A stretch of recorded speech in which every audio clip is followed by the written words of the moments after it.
I'm Harper. If anyone ever asked me, what does it feel like to be invisible to your own family? I wouldn't know how to respond. Not because I haven't experienced it, but because when it happens throughout your entire childhood, it becomes part of the air you breathe. You stop realizing it's wrong or painful. It just exists. I was born in Austin, Texas, into a family of 3 children. My oldest brother Mason, the kind of guy who could turn every head in the room with just a smile. My second brother Carter, the school star athlete whose every goal was celebrated by my father Douglas as if it were a legacy for the whole family. And me. I'm Harper, the youngest daughter. They all casually called me the girl who doodled nonsense. My father wasn't the yelling type. On the contrary, he was always polite, calm, even too calm. But that very silence was what hurt the most. I still remember clearly the time I won first place in the city's art contest at 12. I had spent an entire week finishing that painting, trembling with excitement as I brought home my certificate to show him. His reaction? A bland nod, his eyes never leaving the TV screen where Mason was playing soccer. No congratulations, no hug. He didn't even glance at my painting. 10 minutes later, Carter came home from the field holding a bronze trophy from a small local tournament. My father immediately stood up, took the trophy as if it were a priceless treasure, clapped Carter on the back, beaming, "That's my boy."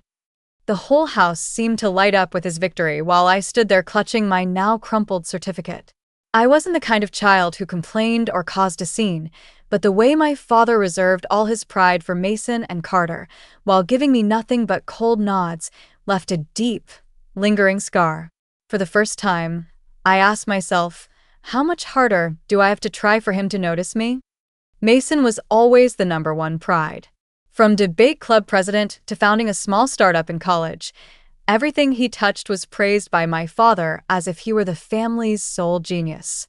Carter, though sometimes reckless, only needed a timely goal or a photo on the local paper's front page to earn endless bragging rights at every family gathering. And me? I tried everything: literature clubs, art classes, even community service projects. I earned an honor scholarship at 16 and started an art initiative for disabled children on my own. But to my father, all that was nothing more than girls' little hobbies. Once, I gathered the courage to ask him for money to buy professional art supplies for my project. He looked up from his newspaper just long enough to say, "Harper, you know those kinds of hobbies won't feed you. Be realistic." That sentence cut right through my self-esteem like a razor-sharp blade. Worse than the rejection was his expression, not angry, not disdainful, just indifferent, as if I wasn't even there. Family dinners became the familiar stage for my 2 brothers to shine. My father would ask them about their big plans, their promising opportunities. I sat there quietly, like a misplaced decoration on the table. Every time I tried to speak, he would give a faint smile and steer the conversation elsewhere, as if my words were nothing but background noise. The older I got, the clearer it became. In my father's eyes, I was the dull child who would eventually quit everything I started. No one said it aloud, but sometimes silence weighs heavier than any insult. From that silence, something different began to stir inside me. It wasn't sadness anymore, not the aching need to be seen. It was quieter, heavier, like a slow ember taking hold, biding its time. I couldn't define it back then, but deep down, I made myself a promise. One day, he would look at me, not with detached indifference, but with recognition so real he couldn't look away. I made that vow at 17, on a night spent alone, with nothing but the scratch of my pencil and a wobbly old desk for company. That same day, my father had proudly taken Mason to meet an investor. Carter's latest win was celebrated with cheers on the soccer field. And me? I stayed home, sketching lines that cut deeper than any words spoken in that house. My lips curved, not out of innocence, but with the quiet resolve of someone who had stopped hoping and started preparing. I used to think that if I tried hard enough, one day my father would be proud of me. When I was 18, while my friends flaunted their summer trips and prom dresses, I quietly took a part-time job at an old bookstore on South Congress. Every penny I saved went into evening art classes. I wanted to hold in my hands something undeniable, a success so solid he couldn't look away. I earned a full scholarship to Parsons School of Design, something that, until then, only existed in fairy tales about other people's kids. The day I received my acceptance letter, I rushed home, paint stains still on my hands, heart pounding. My father was in the living room, eyes glued to Carter's basketball game on TV. I stood before him, my voice trembling with anticipation. "Dad, I got a full scholarship to Parsons in New York, one of the top design schools." He looked away from the screen for exactly 3 seconds, only to deliver a dry response. "MHM. That career. Does it actually pay the bills? Don't dream too big, Harper. You're not Mason." I heard every word like shards of glass shattering inside my chest. A few days later, Mason announced he'd landed a summer internship at some small startup, nothing fancy, just event coordination support. Yet the whole family buzzed with excitement, throwing a backyard barbecue to celebrate his career milestone. My mother, Lorraine, gently pulled me into the kitchen. Pressing a faded, worn apron into my hands, my mother whispered, "Harper, I know you're gifted, but you understand how your father is. He just expresses things differently. Don't take it to heart, okay?" Her voice was gentle, her eyes filled with quiet empathy. But I knew better. She was simply trying to maintain peace in a home built on obvious inequality. Silently, I washed each dish of vegetables, listening to Mason's laughter ring out from the backyard where Dad was eagerly talking about the brilliant future of the eldest Evan's son. And me?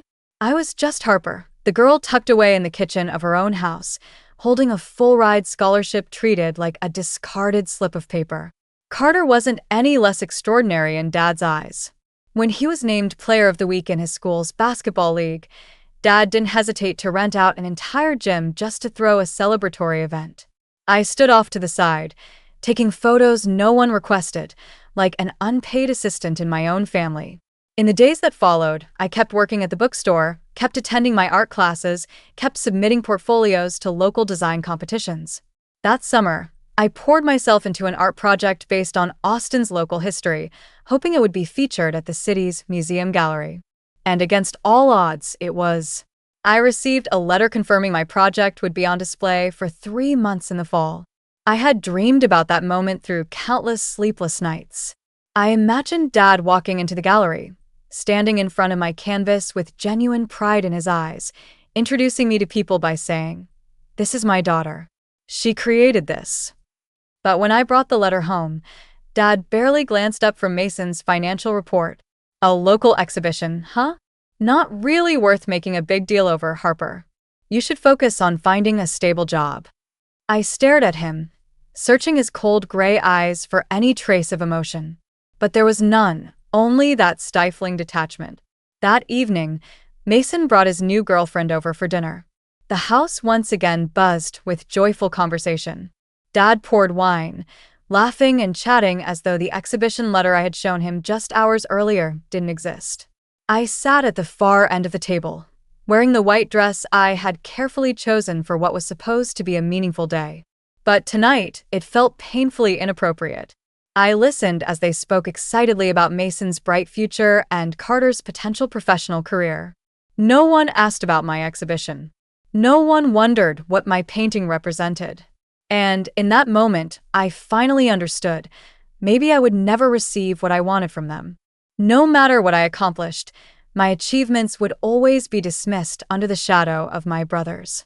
But there was one thing Dad didn't know. My silence wasn't a sign of surrender. That night, while the family kept talking about Mason and Carter, I quietly climbed the stairs and shut my bedroom door behind me.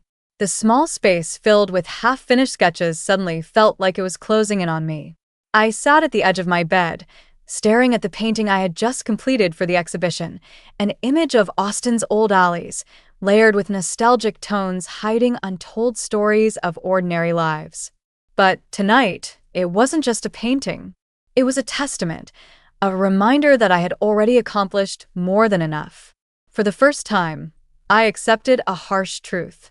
There would never come a day when my father looked at me with pride. Not because I lacked talent, but because in his world, I was never meant to be someone worth being proud of. Oddly enough, realizing that didn't hurt anymore. Instead, there was a strange sense of clarity.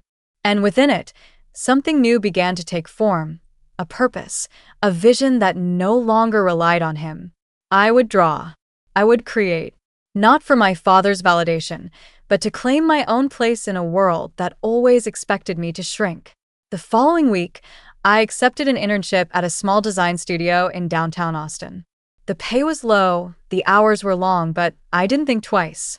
It was the first time I truly stepped out from my family's shadow and into a space where no one knew me as Mason's little sister or Douglas, Evan's daughter. There I was simply Harper, and that was enough. I started with the tasks no one else wanted: fixing corrupted files, making coffee runs, building color palettes for indecisive clients. Some nights, I stayed at the studio until 2 in the morning, adjusting tiny design elements, only for my boss to glance at the screen and say, "Good. Keep going." But unlike my father, the apathy in that setting didn't sting. It motivated me. Because here, results were the only thing that mattered. No favoritism, no bias, just whether you could produce quality work. That pressure shaped a new habit in me. Never give up. No one would console me when I was tired. No one would applaud when I succeeded. But if I failed, the world would move on without a second thought. And I promised myself I wouldn't fall. I spent every dollar I earned from the bookstore and my modest internship paychecks to buy a used laptop and update my design software. On weekends, while others partied or visited family, I sat alone in a quiet cafe by the Colorado River, sketching concepts for personal projects. I built a simple website, uploaded my work, and added blog posts about the stories behind each design. I didn't wait to be discovered. I made myself visible. That November, an article in the Austin Chronicle unexpectedly featured my community art project in its Silent Young Talent column. They called me the silent designer. I never told my family. There was no reason to. That recognition wasn't for their pride. It was my own validation that I was on the right path. Winter came. While Mason continued basking in praise at business events and Carter secured sponsorship deals, I quietly signed a branding contract with a new cafe opening in the Domain District. It wasn't a multi-million-dollar job, but the moment I saw the logo I designed printed on every cup and menu, I understood what real accomplishment felt like. No spotlight, no father's applause, just a simple truth: I was creating something meaningful. And from that instant, every piece of sadness I had once carried transformed into unstoppable determination. Every time Dad bragged about Mason or Carter at family events, I would smile, though it was a different kind of smile. No more waiting. No more bitterness. Because now I understood. The day I shine won't be the day they applaud. It will be the day they simply can't look away. For most people, launching a business brings to mind images of polished presentations, investors shaking hands under spotlighted stages. But for me, Harper Evans, it all began with a makeshift desk in a rundown apartment on the outskirts of Austin, Texas. No funding, no team, just me, an old laptop, and a head full of ideas that refused to let me sleep. I made the decision to start a branding design studio for small businesses. Not because it was an easy market, far from it. I knew I'd be competing with endless, well-funded agencies. But that was exactly why I chose it. I wanted to work with people like me, those starting from zero, needing someone to help lift them out of the same shadows I once lived in. I named the studio Inspire, a fusion of ink and inspire. Simple, yet to me, it was a declaration. I wanted to use my art to give voice to stories that often went unheard. But noble dreams don't pay the bills. The first 3 months were tougher than anything I had imagined. Every morning at 5 o'clock, I designed flyers and cheap banners for small diners on the east side. At night, I freelanced online for barely enough money to afford another cheap bag of coffee. No praise, no support. And of course, my family never once asked about that art job that won't lead anywhere. Whenever fatigue weighed me down, I'd replay Dad's words in my head: "Don't dream too big, Harper." Oddly enough, that scorn became the very fire that kept me pushing forward. I taught myself three-dimensional design, video editing, and digital brand optimization. With no guide, I became my own mentor. I failed repeatedly, revised endlessly, but clenched my jaw and kept pressing on. Many nights, while the city slept, I hunched over my screen, eyes burning from hours of coding website interfaces. There were moments when I thought I'd snap. But strangely, the solitude only made me stronger. Then, a small opportunity appeared. A newly opened bakery, Clover and Crust, was searching for someone to craft their entire brand identity. Their budget was limited, but they believed in others who were also starting from scratch. I sent them a proposal crafted with every ounce of heart I had, and they chose Inspire. That project wasn't just my first real commission. It was a pivotal moment. I spent 2 weeks doing research, speaking with every staff member, absorbing their story. I didn't just sell them a logo. I told their narrative through color schemes, typefaces, and every little detail on their packaging. On the bakery's opening day, watching customers snap pictures with a sign I had designed, I stood quietly on the sidewalk, spine straightening for the very first time. Dad wasn't there, nor was anyone else from my family. But for the first time, I didn't need them. That small victory led to more. Willow Brew Cafe reached out next. Then came Ember Glow, a boutique candle company. None of them were industry giants, but they chose me because they could see I understood what it meant to be unseen. I didn't become wealthy overnight. Payments were still delayed, bills kept stacking. But little by little, Inspire started carving its own space. I rented a modest office on the second floor of an old building, the window facing a tree-lined street. The desk was plain, but covered with fresh designs. Each one a building block. Each one helping to construct the future I was shaping with my bare hands. Every morning, as I stepped into that space, I reminded myself, this is where I begin. Not to earn anyone's approval, but to prove I never needed to live in someone else's shadow. And I knew the hard days ahead would still come. But this time, I would face them differently. After over a year of relentless persistence with Inspire, I understood something. Real success doesn't scream. It doesn't arrive with fanfare or standing ovations. It moves quietly but consistently, like a drop of water slowly wearing down stone.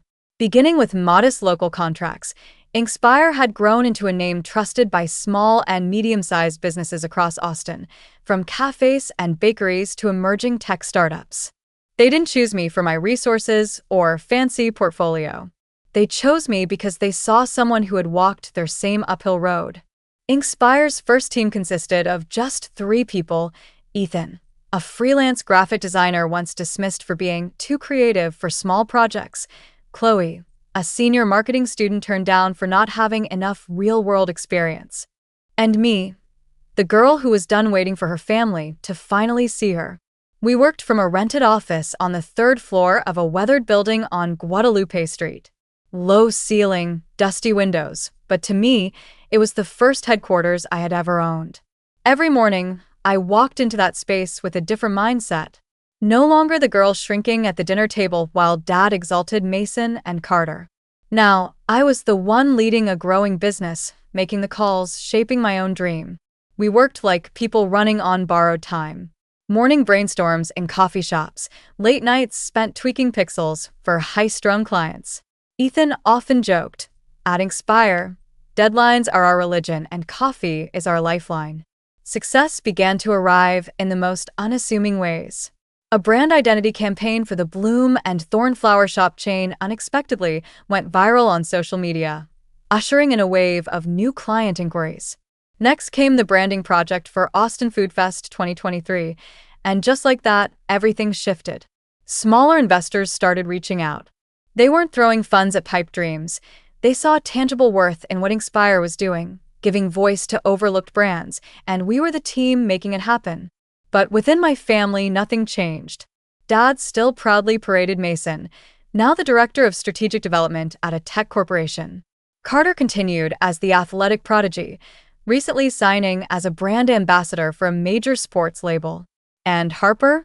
That name was never uttered during family meals. Yet, the bitterness I once felt had dissolved. In fact, their silence gifted me something far more valuable: freedom. No expectations. No pressure. No critical stares. Quietly, I continued building Inkspire. The worn-down office on Guadalupe was eventually replaced by a bright, contemporary workspace in South Congress. For the first time, I signed a lease in my own name, no cosigner necessary. I spoke at business panels as an invited speaker, sharing insights on how to build a brand from modest beginnings. Without anyone's endorsement, I stood before hundreds, speaking my truth. A story not crafted under spotlights, but through relentless effort and countless sleepless nights. One afternoon, after finishing a conference, I bumped into Mason in the lobby. He stood surrounded by a circle of partners, polished and poised as always. Our eyes met briefly. He offered a faint, formal nod. I returned it with a calm, knowing smile, the kind that says everything is changed. I didn't need his recognition, not then, because I understood the moment would come when acknowledgement would be unavoidable. And my silence wasn't submission anymore, it was strategic. A quiet preparation for the reckoning I had long awaited.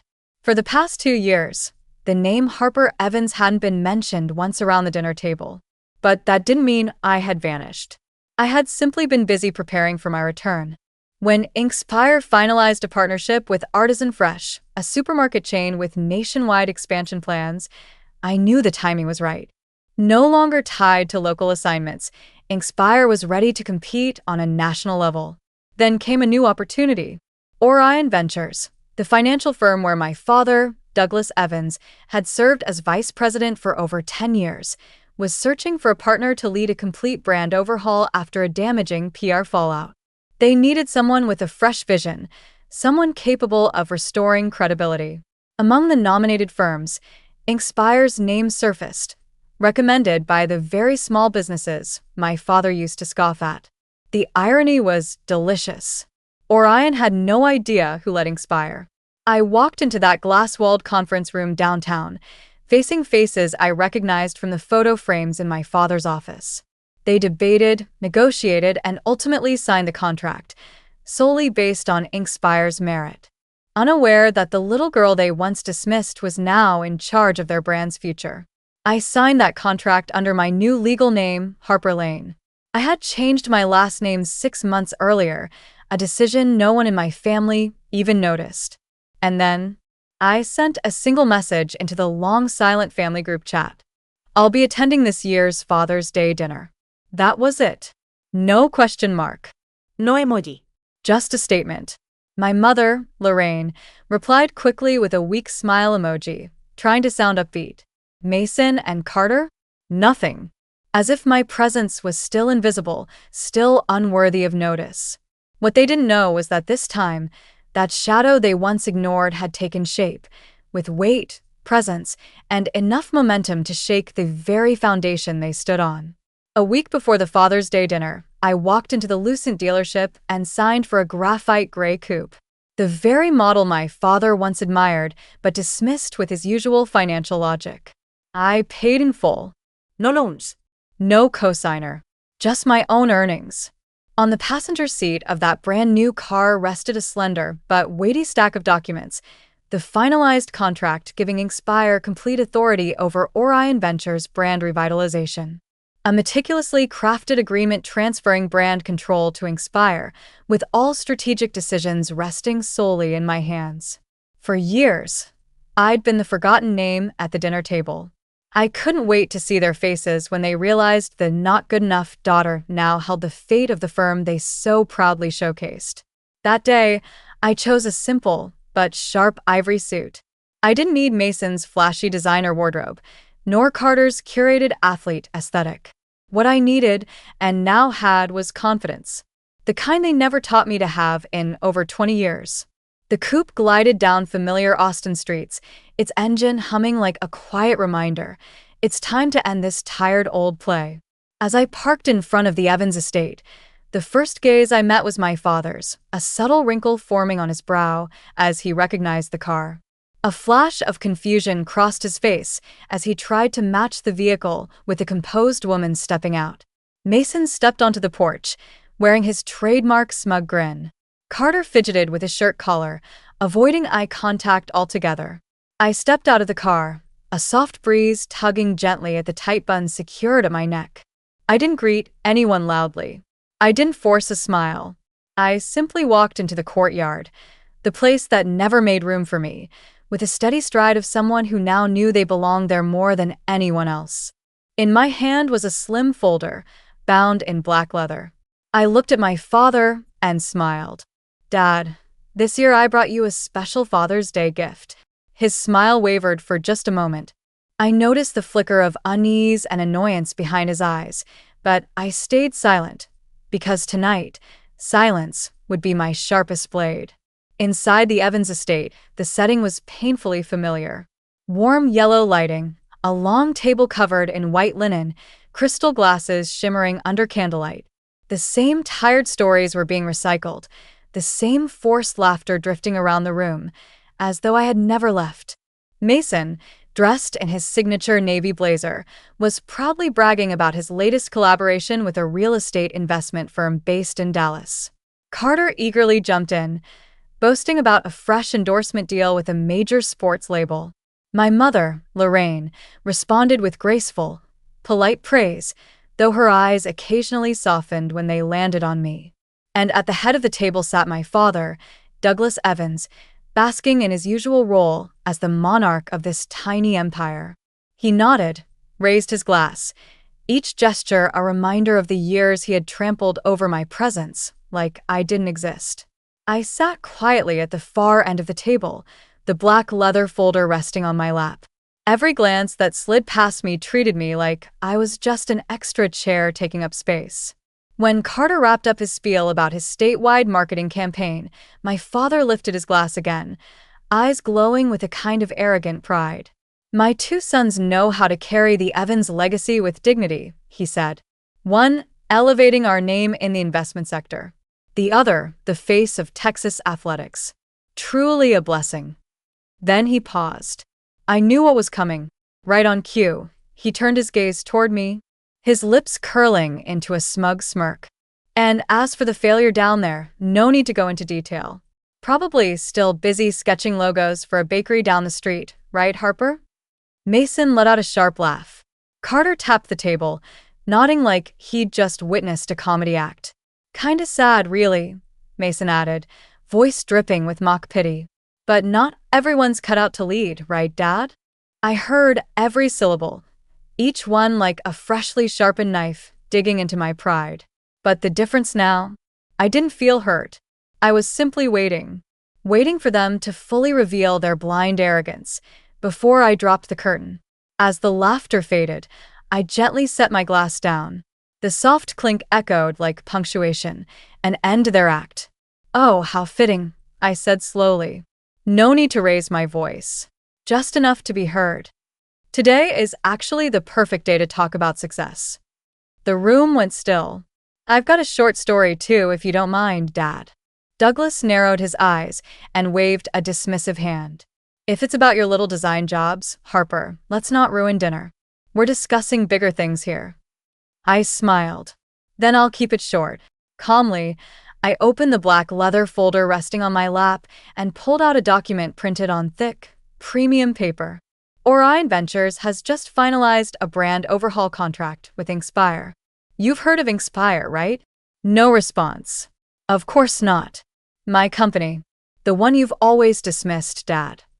I stood up, walked to the center of the table, and placed the contract directly in front of Douglas. His expression darkened. The hand holding his wine glass trembled slightly. "This is the official agreement confirming that Inspire now has full control over Orion Ventures' brand image for the next 5 years.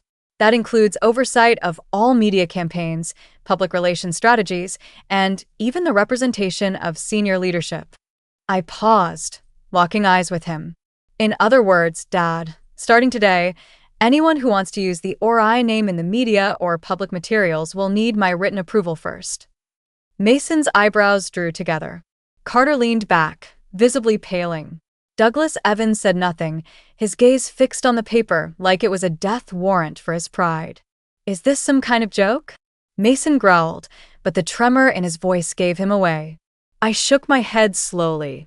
"No, Mason. This is reality. as real as every time Dad brushed off my work, every time I wasn't even worth a mention. Today, I'm just showing you a different version of reality, the one where I now control the very brand that Dad's career is tied to. I closed the folder and turned toward the door. Happy Father's Day, Dad. From now on, every time you want to see yourself in a press release, just know I'm the one who gets to approve that image first. I left the table, their stunned expressions frozen behind me. And as the door to the Evans estate closed softly behind me, I knew they'd never be able to pretend I didn't exist again. I had believed the Orion Ventures rebranding contract would be enough to shake them awake. I was wrong. Douglas Evans remained Douglas Evans. He sat frozen, staring at the page, his face stiff, with pride clinging to its final breath. Mason forced a laugh, shaking his head. It's just a branding contract, Harper. Don't think that gives you a seat at this table. I said nothing. Instead, I unlocked my phone and sent a short message. 5 minutes later, the doorbell rang. It was Jonathan Price, legal director of Evercrest Holdings, the firm that had just completed its acquisition of 68% of Orion Ventures the previous week. A deal, of course, my father and the rest had no clue about. A moving spire had arranged behind closed doors. Jonathan stepped inside and laid a thick envelope directly in front of Douglas. A professional glimmer of satisfaction shone in his eyes. Mr. Evans, I believe you'll want to examine these documents. Evercrest Holdings has officially finalized the acquisition of a controlling interest in Orion Ventures. One essential clause of the agreement is the transfer of executive power to the strategic partner responsible for restoring Orion's brand value over the past 6 months. He paused, then turned to me with a knowing smile. And that partner, of course, is Mississippi Harper Lane. The air turned dense. Douglas leaned back in his chair, color drained from his face, his hands trembling as they clenched the envelope. Mason opened his mouth to object, but Jonathan continued seamlessly. For clarity, as of today, all operational decisions regarding Orion Ventures will be made by Acting CEO Mississippi Harper Lane. Mr. Evans will be moving into an honorary advisory capacity with no executive authority. Carter leaned back, releasing a sharp exhale of frustration.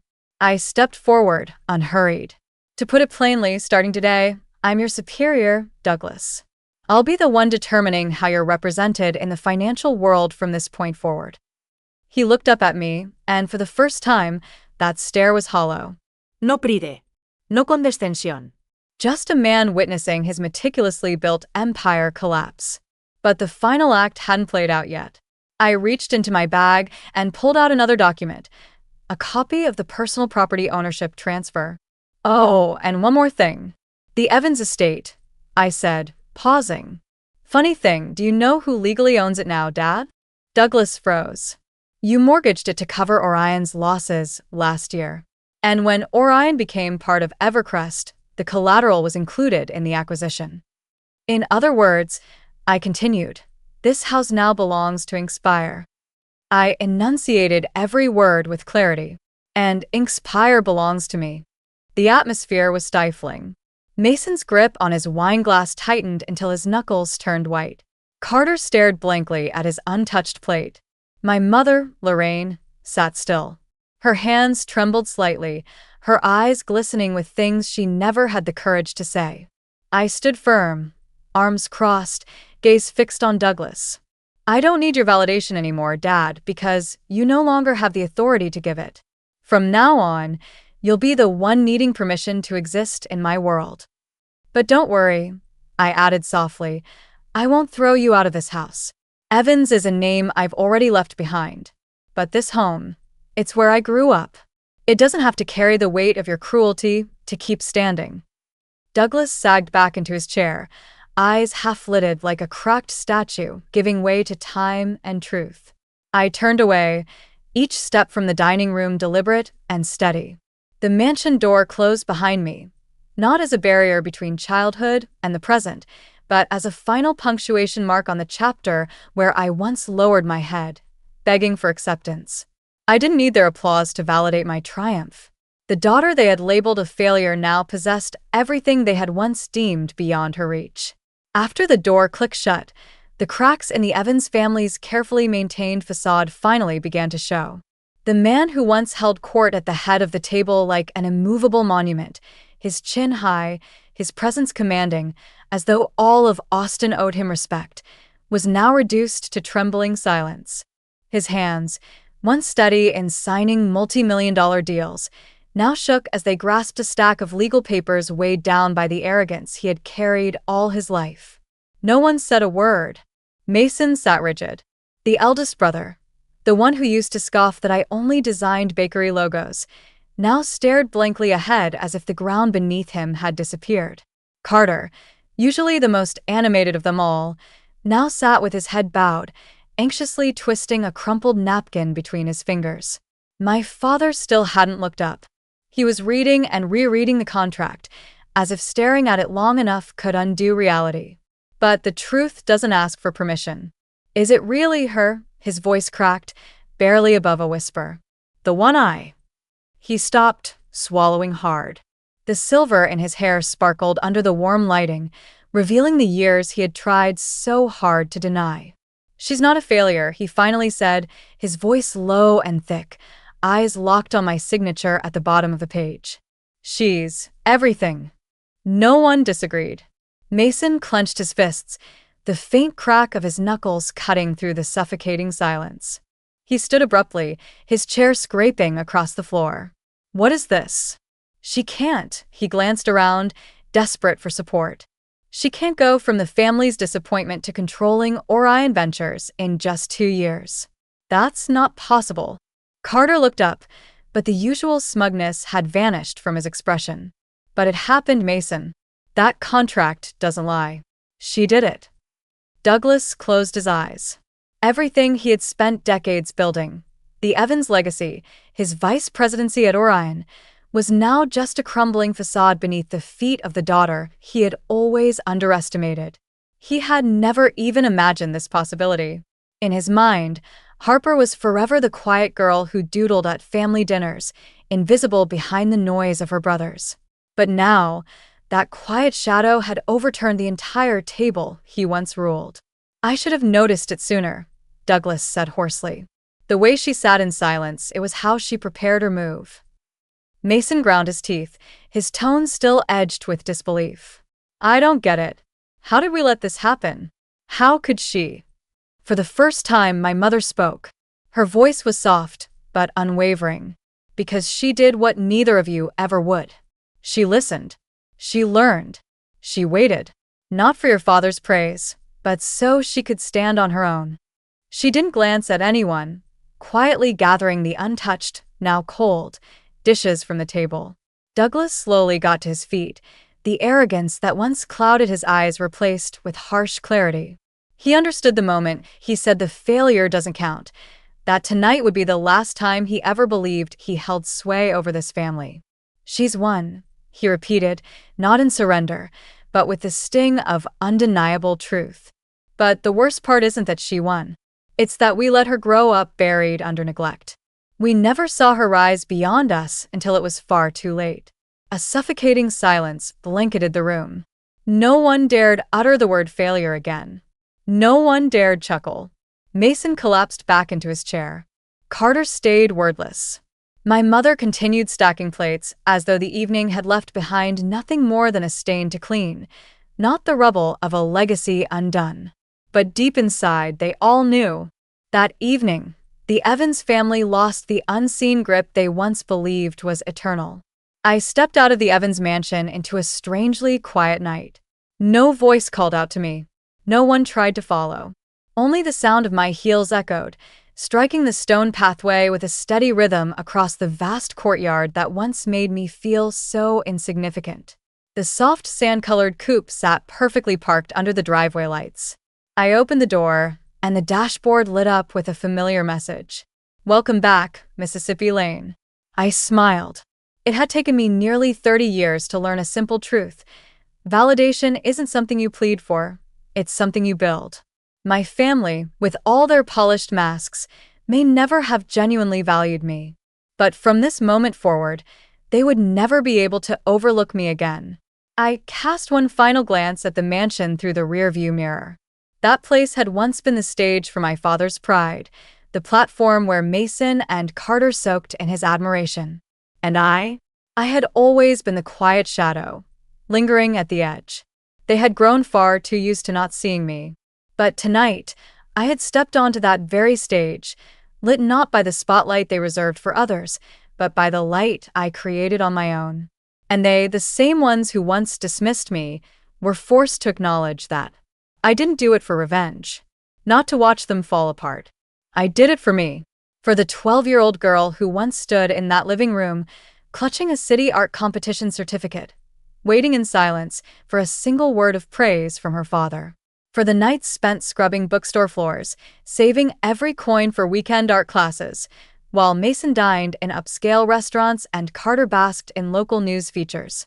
For the late nights hunched over an old desk, eyes red from fatigue, fine-tuning every detail of a design, only to be told the next day it was worthless. My phone buzzed in the inside pocket of my jacket.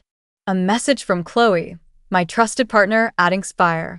Artisan Fresh just launched their first store in New York. They want you as the creative director for the entire branding system. I smiled. I didn't need a grand family dinner to confirm my worth. Every small client, every project where I poured my soul, that was the truest recognition I could ever ask for. The car turned onto Barton Springs Road, the city lights glimmering across the windshield like soft ribbons of stars. The feeling was new, weightless, yet powerful. As if, for the first time in decades, I was finally breathing air that was mine. On the way home, I remembered a quote I once found while shelving books at the store. True strength is living without needing applause. I am the one who saved my own life. And that, to me, is the greatest triumph. Harper's story proves that self-worth doesn't come from being acknowledged, especially by those who once dismissed you. Silence, persistence, and relentless focus are the sharpest tools for building success. In real life, we all long to be noticed. But only when we learn to stand on our own and create our own value do we become truly free. Harper never needed her family's applause because she answered the question, "Who am I?" through her own grit and achievements.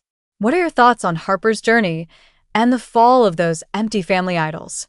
Share your thoughts in the comments below. And don't forget to follow the channel for more heartfelt, emotional stories about family and identity.